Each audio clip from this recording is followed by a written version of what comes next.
Do you trust the British police? I do. But remember, my experience with the police in Nigeria was very negative. And coming to the UK, my first experience with the police was very positive. The police in Nigeria would rob us. Hello, my people. You're welcome to my channel. In fact, what you just heard now is not a surprise. This is a pure statement. It's not even prank. That a Nigerian who resides in UK, Kemi Badenoch, decided to be working at Nigerian police. Not only Nigeria, that Nigerian police, but she was referring to all Nigerians as robbers, saying that Nigerian police stole her brother's watch and shoes. Then he started saying that Nigeria is a poor country. In fact, how could it be that a learned lady like this woman, went outside there and started saying all sorts of things, malicious things against Nigeria, against your country of origin? Who do you think you're praising? Do you think you want to tell the British that they are best? When we start thinking about it, who corrupt Nigeria? Who taught Nigeria how to steal? Even till now, they are still in Africa. They are still in Nigeria. The British government are still stealing from Nigerians. In fact, let me not waste much of your time, because Rufai and Ruben Abati, they have a lot to tell her. Just listen to what they said. And remember to subscribe and also like, comment your opinion. Thanks for watching. Interesting that everybody defines me as being Nigerian. I identify less with the country than with the specific identity that is Yoruba. That's what I really am. I have nothing in common with the people from the north of the country, the Boko Haram, where the Islamism is. Those were our ethnic enemies, and yet you end up being lumped in with those people. Kemi Badenoch. I mean, this was quite disappointing, Rufai. Really disappointing. Let me take a comment. This is from Cletus, who wrote, "Statements like these are harmful and create unnecessary division. Saying I have nothing in common with people from the north is unfair and wrong.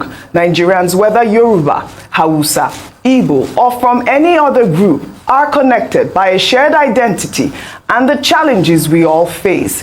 Instead of dividing us, we should focus on what unites us as a nation.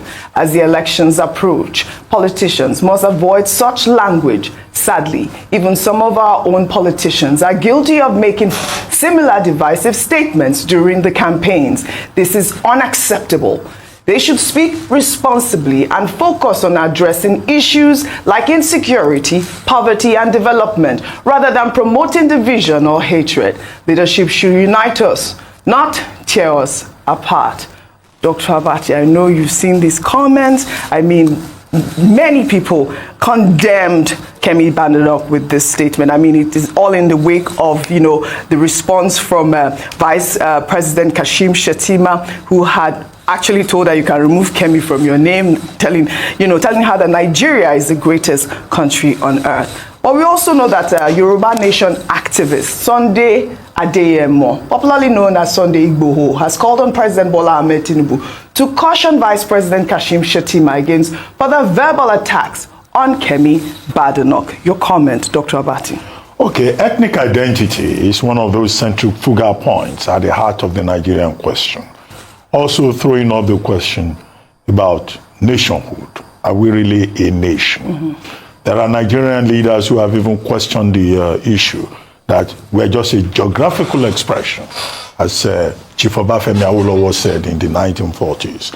In the constitutional conferences processes of the 1950s, identity, whether we should be together, was also an issue. And it was also eventually what led to the Civil War. So it's centrifugal because it's always a problem. It doesn't bring us together when politicians exploit it. And some people say, well, we should look at centripetal forces that can bring us together. But ethnicity remains a very major problem in this country. And people, for primordial, emotional, or simply out of ignorance, capitalize on the ethnic divisions for their own purposes. Some intelligent, some mischievous, some difficult to understand. Now, having said that theoretical base, on Kemi Badenoch's case, now there have been various opinions on this. I cite two examples, just to make it easier. Dr. Umado wrote a piece in which he was talking about the fallacy of identity. And his argument is that Kemi Badenoch should not be saying wrong things about her Nigerian heritage. That as somebody who was a product of this society, she may have done well in the United Kingdom, but she should also respect the heritage that she comes from. In other words, she should not stay outside and be throwing stones at, a point of extraction. That's one view, and it's a popular view. But equally popular is the view expressed by Bishop Matthew Asankuka in an article, I think, in the Leadership newspaper, in which he was saying that, look, we should perhaps be focusing more on the achievement of Kemi Badenoch. What is her achievement? The first black leader of the Conservative Party, a party that is 190 years old. And, he said all of that in itself is not a main achievement. And it was that prompted Umado rejoinder. So you find people looking at it from two different angles. However, the Spectator article that you referred to, when I reviewed it, it seems to me that Kemi Badenoch has a reputation for straight talking. I don't know how you define straight talking. In that same interview, they asked her what she takes for lunch. She says lunch is for wimps. And this generated a lot of controversy, even in England there, with Keir Starmer attacking her and saying, no, lunch is not for wimps.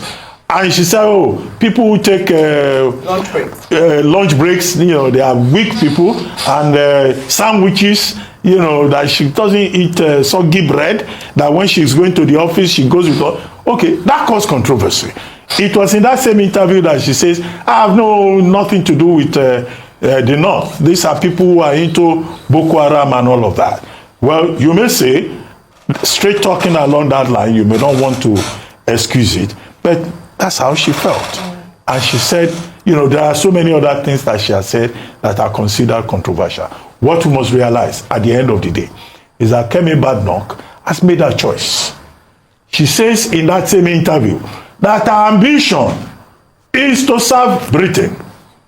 Her ambition is to rebuild the Tory party. So she's not really interested in what goes on in Nigeria. And I'm sure that our ultimate ambition will be perhaps to emerge as the Prime Minister of Great Britain tomorrow. Well, we now know that if she emerges as Great Britain Prime Minister tomorrow, we will not be so enthusiastic to be saying our daughter is now Prime Minister of Great Britain. That is a solid point, Dr. Abati. If she emerges as Prime Minister, though, what is she going to do at that point? With this diplomatic row already festering between her and the Vice President, Kashim Shettima. If you're attacking the Vice President, you might as well attack the President. Sorry, I remember one thing. Sunday Boko was said to have issued a statement. I consider that statement illiterate, because the matter between Kemi Badenoch and Shettima is not a fight between North and South. And Sunday Boko was saying that in 2021, when his house was stormed, it was because he criticized the Buhari administration. It's not because he criticized Buhari administration. It was because they thought he was organizing the Yoruba region in an act of insurrection against the Nigerian state. That was the issue. So it's a false equivalent. The analogy is not correct to say that, Kemi Badenoch has said this, therefore, Tinubu should warn Senator Kashim Shettima and tell him to be careful not to talk against Kemi Badenoch again. How ridiculous is that? The president, the vice president, the president is not the headmaster of the vice president. Well, that's why I think it's, in fact, the statement issued by Sunday Igboho that is more provocative. It's like pouring petrol on a matter that, could just be overlooked. All right. Well, Rufai, before I come to you, in another interview, Kemi shared a negative experience with the Nigerian police, comparing them to the British police. The Conservative leader spoke with the Free Press, where she described the Nigerian police as thieves who stole her brother's watch and shoes. Let's take a look. Do you trust the British police? I do. But remember my experience with the police in Nigeria was very negative. And coming to the UK, my first experience with the police was very positive. The police in Nigeria would rob us.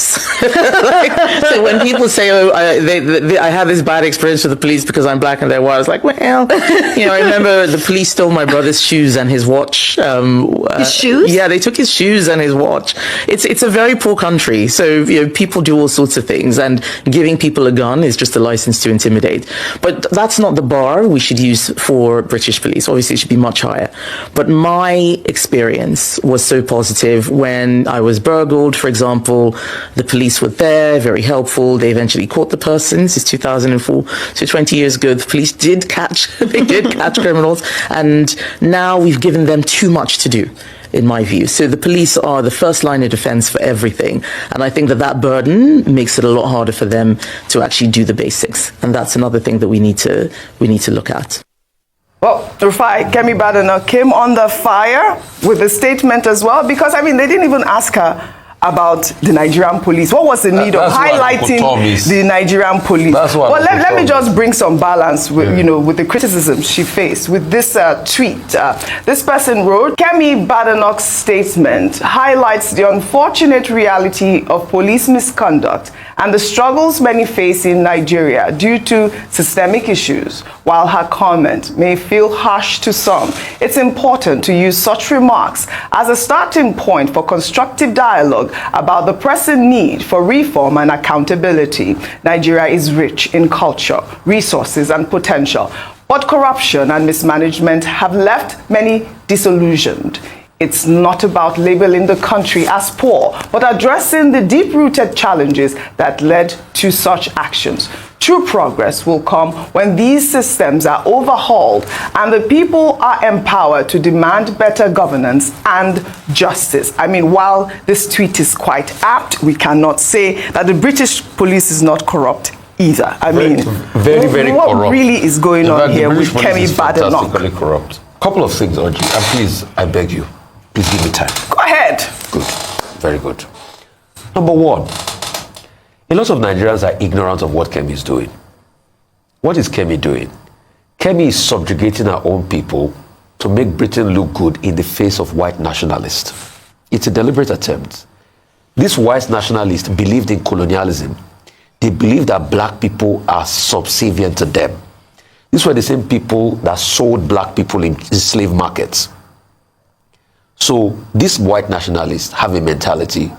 Kemi feeds into the mentality by doing something called confirmation bias, that the black people you subjugated over the years remain down. So it's good for her to say these things bad about her country, so that the white nationalists and the supremacists she's trying to incur her, to get their votes, will continue to support her. And you know why she's doing that? Because she's also in a race with Nigel Farage of Reform Party to show who is more very right-wing and hardline. That's the game she's playing. When she wanted Nigerians vote in Dulwich, she reached out to the Nigerian people, but it's a political game she plays. So most of the percentage of Nigerian people that comment on this matter don't know what she's doing, and I'm trying to be able to bring it to the fore. And that's why she will make lies part of her statement. Things like, oh, colonialism, I think she said one thing, we shouldn't thank the British for colonialism or something, they should not pay reparation. I think she said that part of the I remember some statement about reparation. Yeah, she said the British should not pay reparation. After even the British themselves have accepted, because it's a thing among the white. I think it was for what right-wing nationalists want. They don't want to pay reparation. They think it's a good thing. And that's why a girl that lived in VI, a woman that grew up in VI, will be citing all sorts of instances. Like, we don't get knifed in the UK. There are places I can't go in the UK, Peckham. I know a lot of people there, but Aomo, Mamasha, the Peckham. See, you will get knifed, Audrey. The insecurity is crazy. The UK police she's talking about, it was not the UK police officer that raped somebody. What she will have said was to address the case of the UK police officer rather than coming back to the Nigerian police. I'm not saying, please, and you see the delusion a lot of people also have is, they get me wrong. They say, oh, is Kemi not saying the truth? Yeah, the things are the truth. I'm not saying you don't speak the truth, but situate it properly. That's what Kemi is not doing. Secondly, she made another fallacy by saying she doesn't have anything in common with the North. She's a lying person. She lies too much. Go and check. Dr. Bati, you know a lot about languages. Are we not in the same Kwa language group? The Benue Congo Kwa language group? So according to language and language classification, you have something in common with them. Secondly, she also made another fallacy by saying, no, you can't say, okay, I'm directly Yoruba and not wanting to identify with Nigeria, because this is the country that birthed you. Secondly, she also made another fallacy by saying the people of the north are our ethnic enemies. They are never our ethnic enemies. We don't have any ethnic enemies in this country. You might have disagreements with people from other parts of the country, even with your fellow Yorubas, but it doesn't mean you're ethnic enemies, because, and that's why I think the Nigerian government should write the British government about Kemi Badenoch. It is messages like this that spur a redentist and divisive nature. Yes. People like Lagospedia, these are the ones carrying this mantra. Yeah. And they are spewing like happened in the last election. Because when you start to say things like this, you forget this was the same narrative they were spewing in the 60s during the Civil War, when the October massacre happened, when people were killed in Kano. This was the same narrative. Right. So that's incitement, and that's what we should write about. And lastly, please, nobody is saying Kemi should not point out our experiences, but we are saying situate it properly. Every nation in the world, if I'm to also write my experience about the UK, it's not that good. But she's not situating it properly because she wants to say these things to make the right-wing people love and support her for election gains. All right. It's not my business if Kemi becomes prime minister or not. Agula Agutete, she will do a tenure or two and leave there in the end. But it's the damage she will have given and the way she will have emboldened people with all sorts of racial confirmation bias that I'm scared about in the country. All right. Well, Ayo, before I come to you, though, still on this Kemi Badenoch issue. Well, amid the backlash, users on social media pulled up a video of British-Nigerian boxer Anthony Joshua's Commonwealth Day speech back in 2020 when he addressed the royal family. The former heavyweight world champion, who spent part of his childhood in Nigeria, said that he is proud to be a Nigerian. My name is Anthony Oluwafemi Olasheni Joshua, and like many of you here, I'm a child of the Commonwealth. I was born in Watford, and my heritage is Nigerian. I come from the Yoruba people, who are the largest, and some might say the loudest, ethnic group in all of Africa. I am proudly Nigerian, and I'm proudly British, and I join a long line, perhaps too long to count, of UK citizens of Commonwealth origin who've made enormous contributions to this great multicultural society of ours. Like me, so many children of the Commonwealth have two homes, two identities, two cultures, and two ways of viewing the world. Some even have more than two. These days, we hear so much about division and difference that some might be tempted to see that as a bad thing. But on the contrary, it's a beautiful thing, a thing to be celebrated and cherished, and a great source of peace and stability. I feel opportunity should be there for the taking, along with hard work, dedication, and perseverance, regardless of one's background. In the same way boxing gave me the opportunity and framework to become Olympic champion, Commonwealth champion, and now into heavyweight champion of the world. But I ask myself, what does the Commonwealth really mean? The second part of that word is key for me.